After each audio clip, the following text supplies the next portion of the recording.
There is a war on your money. There is a war on your wealth, and thus there's a war on your freedom. This channel is dedicated to helping you prepare for this war on your money and this war on your wealth. Today's guest is my good friend, David Morgan. He is the creator of the Morgan Report, which you can check out right there down below. Billionaire investor Eric Sprott has said that David Morgan is one of the top 3 silver analysts in the world. You can check out the Morgan Report right there down below. We'll give a shout out to our sponsor, Vizsla Silver, one of our favorite silver and gold mining stocks. So thank you, Vizsla Silver, for being our sponsor today. Thanks for watching this video. Make sure you hit the subscribe and bell notification. Bell notification notifies you for new episodes. And we're out here almost every day talking about how to prepare for this war on your wealth. So, David, good to see you. Great to be with you, Jake. Thank you. It feels like an all-out war on our money. What do you think about that? Well, I've thought about it most of my life, Jake. I mean, you have a book called Currency Wars by Jim Rickards, and, I've called it a currency crisis. And it's not new. I mean, the idea is nothing new under the sun applies here in the monetary sphere. We have had many monetary crises in the past, and we're going to go through one now. The difference between what's taking place now, Jake, and what took place in the past is this one is basically worldwide. And, just talking about currency, and the reason I like to use the word currency is really, if you look at Mike Maloney and others, there's a definition of money, which is a store of value, and currency, which doesn't necessarily store value. And I'm going to digress a bit, but I just was looking at some of our older videos for this year, and I did a tribute to the Mogambo guru, who Richard Doty was one of, I think he was the second keynote speaker that we invited to the Silver Summit so many years ago. And what was so interesting about his speech was twofold. One is he had a brilliant mind for humor. He made the whole inflation, depreciation of currencies, and financial conundrum very, very funny, but also with his humor drove the point home. And I had my webmaster, who's still with me all these years, film it. And then we would edit it and put some of it up on our website for our premium members. So during that filming, I really kind of saw the light bulb go over Bruce's head. Now, I had presumed that reading my work and, being with me for, at that time, maybe a year or so, that he really understood, inflation and currency destruction, but he hadn't. But when the Mogambo got up there and explained it, he got it. Of course, most of the audience did. But what he talked about was that, from I think it was 1786 to 1901, the price of a loaf of bread cost the same. How does that happen? And then he said, since the founding of the Fed till now, $1's worth 2 cents, 2 freaking cents. And he's very animated and much more humorous than I am. But he talked about in a stable monetary system, prices actually go down over time. And when prices go down over time, your standard of living improves. And then he says that's the whole damn point of it. We all want a better standard of living. And with the sound money system, you get there. And in an unsound money system, you basically get the opposite. So I wanted to digress and give you that part of the story of my, personal experience in the sphere. Coming back to the big picture, the currency conundrum gets more play, I think, than it should from the aspect of what it means. And let me explain. Very often from my members and conversations, it's all over the internet. I mean, what currency should I be in? I want to be an Australian because it's a resource-backed currency, or a Canadian because it's a resource-backed. There is no resource-backed currency, really. I mean, petrodollar is as close as it could get. And it's not a function of what natural resources are in a particular country that's printing currencies. It's a function of who's printing the most the fastest. I mean, why did the dollar do well against the Zimbabwe dollar? At one time, they were equal.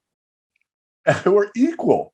And in about 18 months, the $100 trillion bill wasn't even accepted. That bill was printed but never used because the currency had collapsed before it could get into circulation. So are we headed that direction? We're headed that direction. I don't think we're going to end like Zimbabwe where, the currency is absolutely worthless. But we are heading to where something has to be done, and it has to be done fairly soon, which means a lot of things we can explore together, Jake. But let me just sum it up by saying this. The question of faith is something that, people have a choice in, at least supposedly in our country. You have the right to choose, if you want to be religious or not religious, if you are, what church you go to and all that stuff. And yet you have, humanists or secularists that basically, don't really believe in a God, or they're agnostic or whatever. And I'm okay with that. I'm free market. You can have whatever opinion you want on that topic. But they say they don't have faith. And that is not true. Everyone has faith in the US dollar. Everyone. Worldwide. There's more currency overseas than there is internal. About 65% of all printed physical pieces of paper that say Federal Reserve note at the top are overseas. Why? Because it's trusted and people have faith in it. Once that faith is lost, Jake, it doesn't have to be a majority.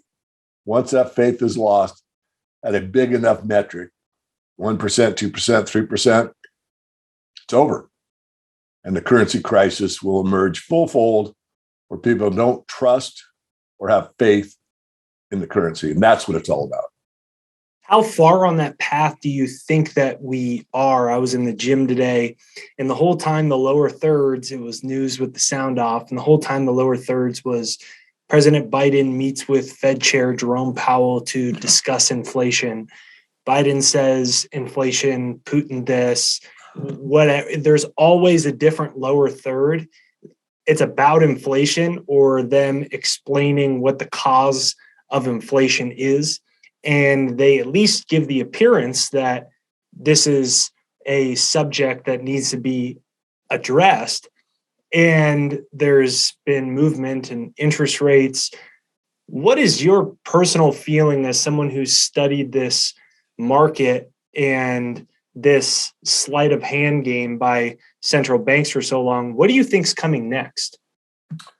Oh, more uncertainty and probably more dislocations in the economy. I mean, things are breaking down, and you can attribute them to several things, but a lot of it is attributable to a failing monetary system. And it's going to get worse. Once things start on a downward trajectory, they do not turn around easily. Really, as the analogy, the only way to really turn something around that's failing is for it to hit bottom. Like a stock that's, being sold off, until it bottoms, it's not going to come back up. There may be people that try to catch a falling knife and buy at a certain level or average down or whatever they do, but you're actually better off to stand aside if you can and wait. So I don't think we have a lot of time left. Every fiat has failed. This one is failing. And again, it's confidence. I said faith before. Let me use the word confidence now. It's confidence in the dollar. And so far, to their credit, the Federal Reserve and the political class have provided enough confidence in the US dollar to what Jim Sinclair says, pretend and extend. Everyone pretends that everything is okay and that, if interest rates just get to the right level, the correct monetary policy or the correct fiscal policy or combination thereof, being the lender of last resort to the world, if we just appropriate our fiat fiesta to the right place at the right time, everything is going to work itself out. In fact, I listened a little bit to the WEF, and someone questioned ECB Christine Lagarde about, well, you're going to do this fiscal stimulus in the European Central Bank, and what's the long-term, repercussions of doing this? And she basically said, not her exact words, but she implied, well, it'll work itself out. And the guy just kind of kicked back. So wait a minute, let me ask you again. I mean, is this, how does this resolve? She said, well, it'll work, it'll come together. No, it won't. It could for another year or two, I think. I doubt we have 3 years left, Jake.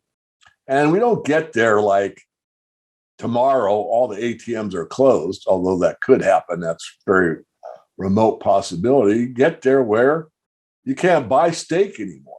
The average family can't. It's like, $60 for, a half pound of meat.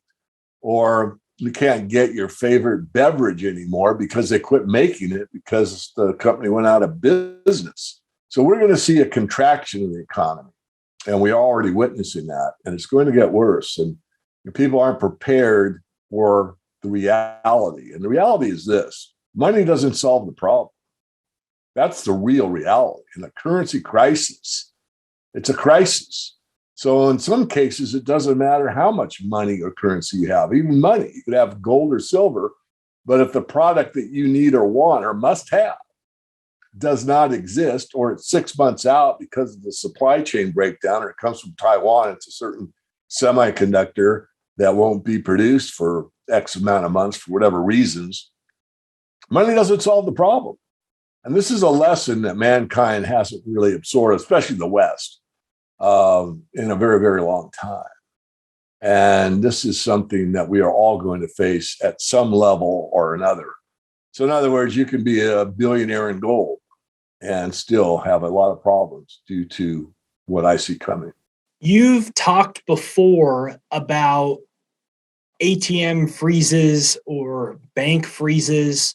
So let's say there's a uncontrollable move in the 10-year in the debt markets, it bleeds over to the stock markets, or let's say that there's a mass psychological phenomena around inflation. So far, governments have responded to, for instance, rising gas prices by just printing more money. So let's say this phenomenon, money printing, goes, and there's a psychological phenomenon in the masses. Do you anticipate at a point like that, they would freeze funds, freeze bank accounts, do bank bail-ins? Do you think that's something that's on the table? We know that quite a while ago, there was emergency banking measures that passed that gave the authorization of this. Well, that's a really good question. And yes, I mean, I did an interview with Stansberry Research about the bank bail-ins, and it's got like 1.6 million views. So obviously people are concerned about their money and what a bail-in means. And yes, they do have it at their disposal, as you just said. And yes, I do believe it'll be implemented. Whether it'll be broad-based like the entire United States or even globally, I think that's somewhat doubtful, but I do think it'll be implemented.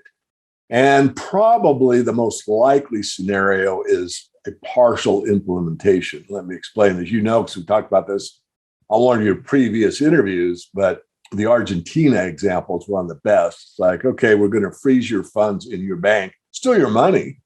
And Jake, your checking account still has $20,000 in it, but you're only allowed to withdraw $300 a month. But your money's still there. So that's a partial restriction. And they get away with this crap. So what people don't know is that the money in the bank that they think is their money is only their money until it isn't, because legally they're an unsecured creditor to the bank. And if the bank has a problem, they own that. You don't. And most people, when they hear that, don't believe it. So look it up, do your own research, but you can verify it. That's why I've been such an advocate for many years to have real money outside the banking system. You could have greenbacks, you could have a currency of your choice, Canadian dollars if you're Canada, or Australian dollars if you're in Australia, or whatever. But really the ultimate is, gold and silver. But you don't have to go overboard. You don't have to get on the bandwagon that, I'm putting myself on the gold standard and sell your real estate and all your stocks and buy gold coins. I mean, that misses the point.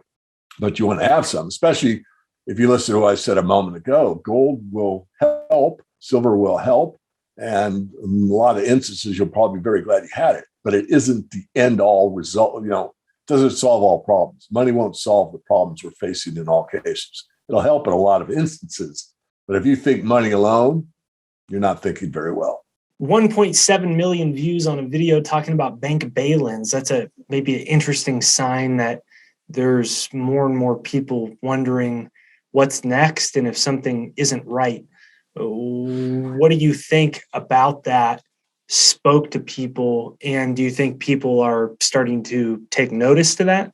Well, they were, and I know from, my consultation part of the business, which I basically stopped doing. I mean, if someone really wants a consultation, go to the website and address it to my webmaster and he'll forward it to me. I am doing a few here and there, but I can't really just hang out my shingle anymore. I just don't have the time. But people have noted it. And we were getting a lot of people that were calling, basically saying stuff like, David, I've got $1 million in the bank. I've never bought gold before. I'm scared to death. I know you're right about the bail-ins. And what do I do? Who do I buy it from? Where do I store it? And who do I trust? And I had a lot of those, Jake, several months ago. And that stopped happening in the last 6 months or so, maybe even 9 months. I mean, after the Wall Street silver crowd came in 2021, February or thereabouts, a lot of interest, and then it started to kind of just wane, started to just drop off. But I think it will resurface. And one thing I want to get on the public record is anybody, it doesn't have to be a millionaire, anyone that has funds in the bank, I'm not saying take it all out, but if you needed to move out, let's just use an example. Let's say you've been very conservative, you don't believe in the stock market, so you've just been losing money, year after year, but you're willing to do that because you feel safer buying T-bills. So you've got $50,000 that you've saved over, 8 years in your bank account. And it's U.S. Treasuries. I mean, they're supposed to be the best of the best. But you decided that, you want to hedge your bets because you see what's coming. You saw the bank bail in, and that's your life savings, and you're 38 years old, and, you save that much. So how do you move it? Well, you go to your bank and you say, I want to pull, 15,000 and $100 bills out of my account. They'll laugh at you. Your chances of getting that accomplished are slim and none. You might be able to get it done, but it's going to take a lot of red tape. They're going to want to know why you're withdrawing your money and whether you're going to use it for and all this stuff. But you could very easily get involved with a precious metals dealer and write a check out of your account for $15,000 and put it into real money, which is far superior than having it in the currency anyway.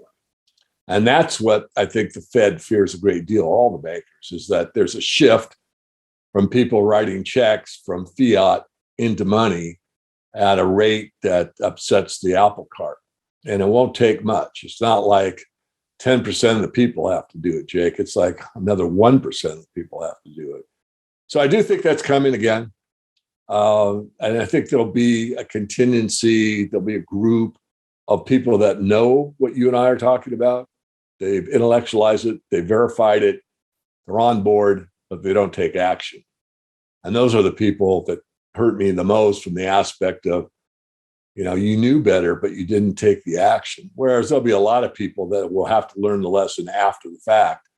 I mean, one of my most favorite expressions are there's people that make things happen. There's people that watch things happen. That would be the second group. And then there's people that wonder what the heck happened. And that will be the vast majority. And the people that are in the vast majority that wonder what happened when the ATMs do close and their bank account is blocked or revalued, they'll get a lesson of monetary history that most people have never, ever thought about. Speaking of the wonder what the heck happened, on the theme of money war on our currency, one of the side effects of it is it becomes class warfare, in that the money printing, of course, enriches the people closest to it. But today, data came out that U.S. savings rate is officially the lowest since 2008.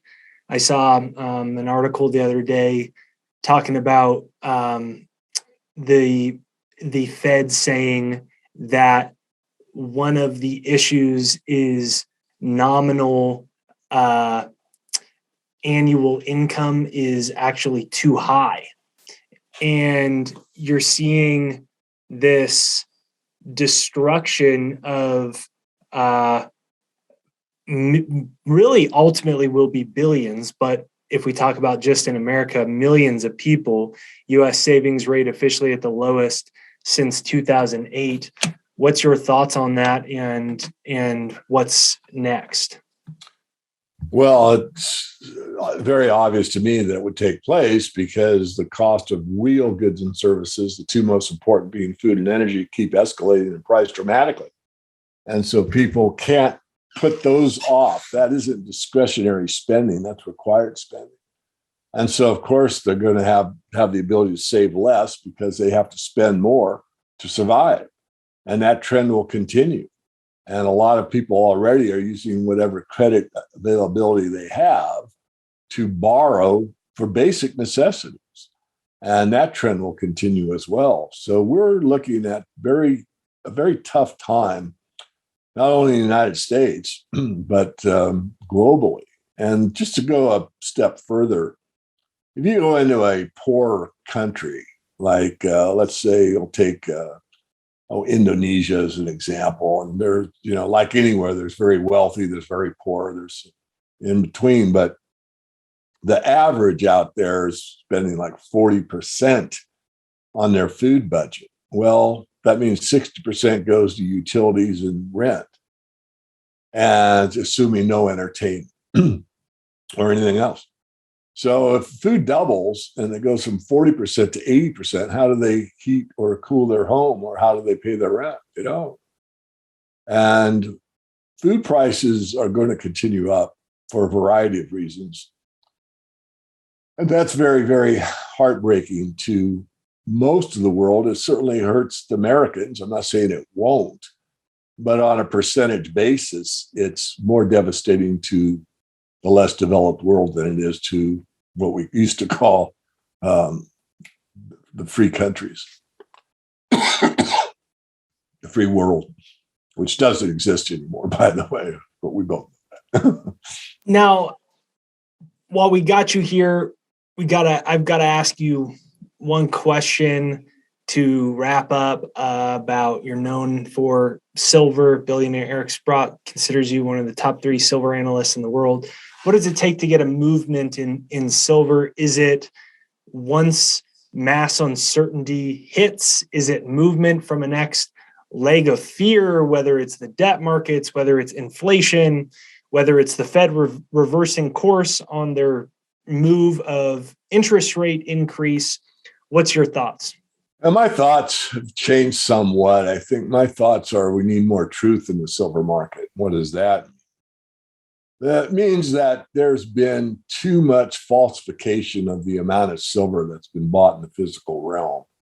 If you go back into the past and you look at all of these lawsuits about silver manipulation, and even though the lawsuits that have been won normally have the word manipulation in it, they'll have the word spoofing, or there's other terms that are used, but basically it's a manipulation.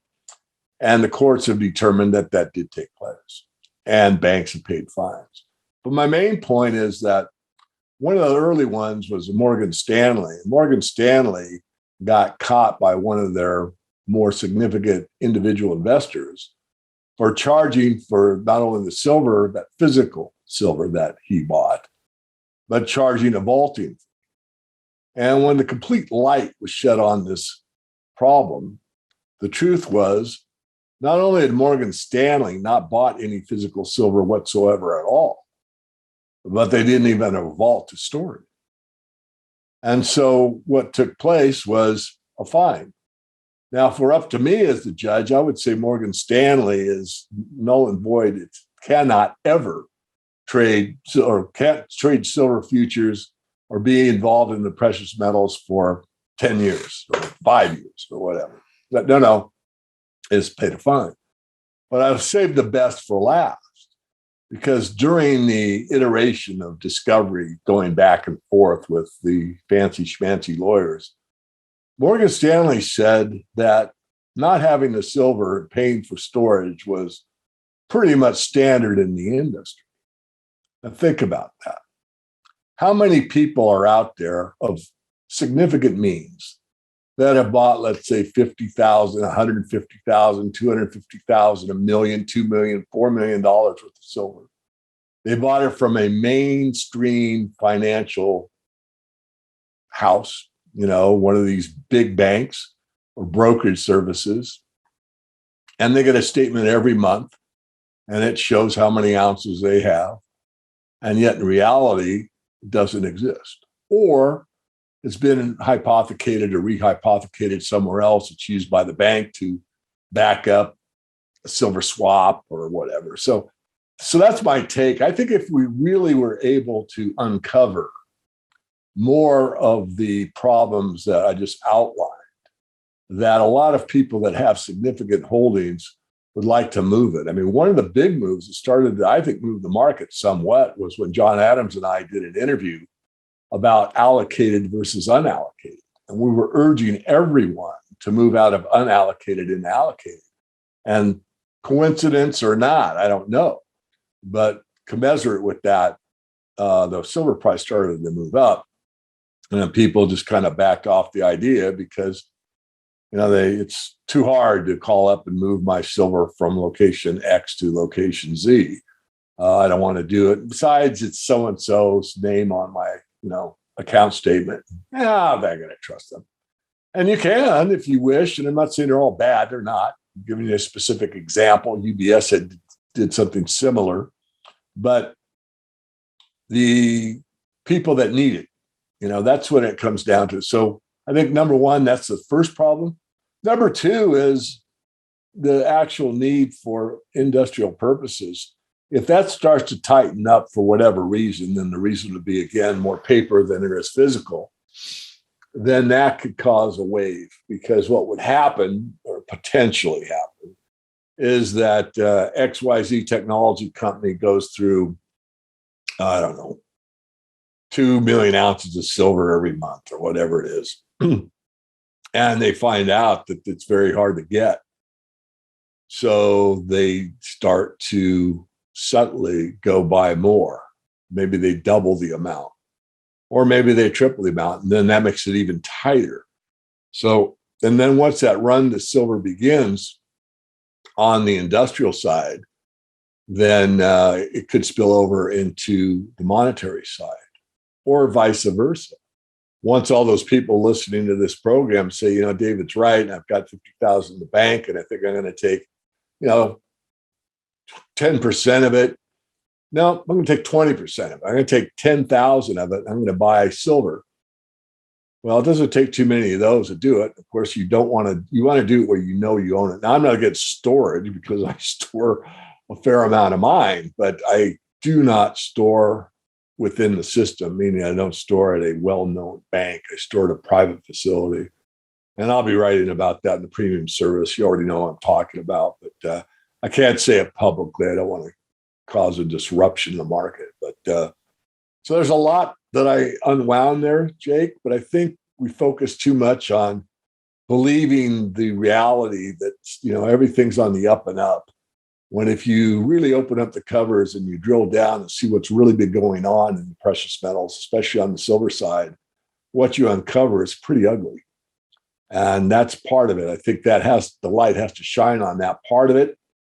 And when it does, I think you're going to see people. Now, the last part is investment demand from let's say, the brokerage houses or the institutions. When the institutional investors come into the silver market, they're not going to buy physical.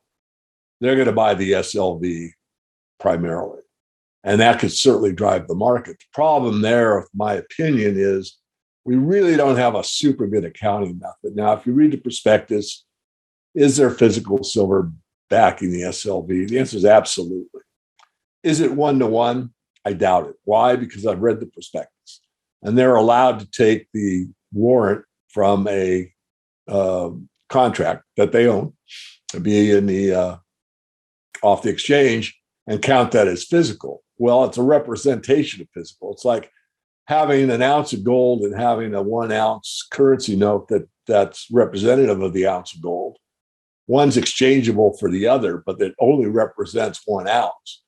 but you could show that 1 ounce currency to a person and give the gold coin to somebody and borrow against it. So really you've double counted it. And that's illegal, absolute in the SLV and other ETFs in the silver world. Now, is it pervasive? How much of it takes place? Does any take place? You make up your own mind, because I don't know, but I know it exists. Whether it exists at a small fraction or it's a very big part of the market, I don't know. But there is going to be, I think, a squeeze. And I'm writing this month's report, as you know, Jake. And in fact, I'll get right back to it after our interview. But something looks drastically wrong in the banking system, bullion banking system for silver right now. One of the things is Deutsche Bank has been offloading a significant amount, like 33-40% of their silver holdings recently. And my conjecture, my conspiracy is that they're doing that because, one, they're insolvent, but whoever is pulling the lever on the other side isn't wanting foreign exchange. They're not looking for euros. They're looking for metal. So that's being taken off of their exchange and placed wherever it's needed or wanted the most. Again, there could be a run to silver that people don't really understand due to either the monetary side and or the industrial side.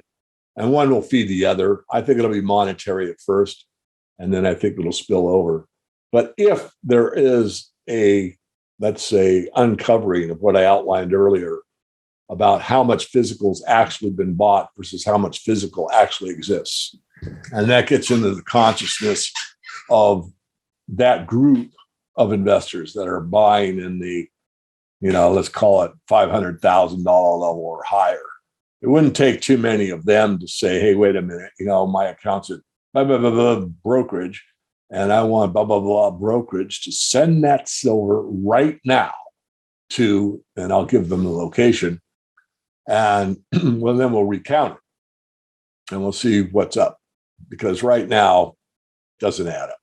Well, there seems to be a house of cards everywhere, from the war on money, fiat currency printing, inflation, supply chains, the house of cards in the silver market. It's fun to decipher it with you. We thank you for joining us, David Morgan. For everyone listening, be sure to check out the Morgan Report website, which we will link right there down below for you to check out as well. I want to thank you for watching. If you enjoyed today's episode, let us know what you think in the comments right there down below. Hit the like button, subscribe, bell notification to get notified for future episodes. David, I want to thank you so much for helping us pull back the layer on the overall house of cards. And it's always a pleasure to speak to you. And I want to encourage everyone to check out the morganreport.com. David, anything I missed? No, not at all, Jake. Thanks. So it's fun to be with you. And hope I don't sound too gloomy. I mean, it's important to have balance in life. So you want to balance your phony money that we all use and we all have confidence in with something of substance, if you can afford to do so. And, a lot of what you teach, Jake, I think is, as important, if not more so than money itself. Money's important, but an overall balance in life is the most important. And love, there's just not enough in these trying times. As you know, we spoke off the, view now about my, being a grandfather here in about another month. And, it just brings a lot of joy to my heart, just having family and, having a new member coming up soon. And there's a lot more to life than just, the monetary problem, although that's basically how I make a living and focus on. But get to the morganreport.com, get on our free email list. I have been shadow banned for years. I mean, it's pretty easy to determine an interview like this to get 2,500 views, but on Stansberry Research, 1.7 million. I mean, that's a pretty good indicator that YouTube doesn't like my what I have to say, and Twitter also. Nonetheless, I am on Twitter, I am on YouTube, I am on LinkedIn. And of course, the main website's a place to get on our mailing list in case I'm taking off of any of these main platforms. I'll be on the backups, which I already am. I'm on Odyssey and a couple of the others. So you search the Morgan Report. Oh, and I just got on Truth Social. Not a huge Trumpster, but I'm not against anybody. And I'm on there because it was pretty easy to sign up. And a couple of my friends said, well, just get on there. So only made it 2 or 3 posts on True Social, but I am on there. All right, David Morgan, thank you for joining. And we want to thank you for listening today.